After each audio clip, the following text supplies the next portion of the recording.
ইসরায়েলের হামলায় তেহরানের শাহরান তেল স্থাপনায় আগুন লাগা ও ইরান জুড়ে বেসামরিক ও জ্বালানি অবকাঠামোতে বোমা হামলা চালানোর পর ইসরায়েলে নতুন করে হামলা চালিয়েছে ইরান।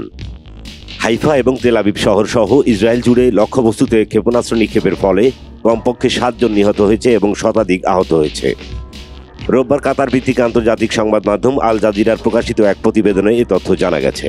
ইসরায়েলের পুলিশ জানিয়েছে, গত শনিবার গভীর রাতে দেশটির উত্তরাঞ্চলে একটি ক্ষেপণাস্ত্র পড়ে 4 জন নিহত হয়েছেন। জাতীয় জরুরি পরিষেবা ম্যাগেন ভেডিন অ্যাডম এর আগে 3 জনের মৃত্যুর সংখ্যা জানিয়েছিল।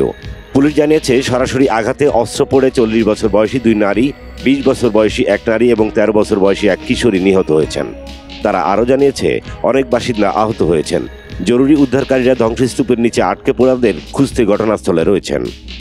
এমডিএ এবং ইসরায়েলের পুলিশের মতে, ক্ষেপণাস্ত্র হামলার পরবর্তী মধ্য ইসরায়েলের বাত ইয়াম শহরে 3 জন নিহত হয়েছেন। এমডিএ জানিয়েছে, একটি ভবনে আঘাত হানার সময় প্রায় 60 বছর বয়সী 1 নারী রয়েছেন এবং এর আশেপাশে অনেক ভবনের ক্ষতি হয়েছে। এই হামলার পর মধ্য ইসরায়েলের বিভিন্ন অঞ্চলে 100 জনেরও বেশি লোক আহত হওয়ার খবর পাওয়া গেছে। এদিকে ইরানি গণমাধ্যম জানিয়েছে, গত 2 দিনে ইসরায়েলের হামলায় কমপক্ষে 80 জন নিহত এবং 800 জন আহত হয়েছে। নিহতদের মধ্যে 20 জন শিশু রয়েছে।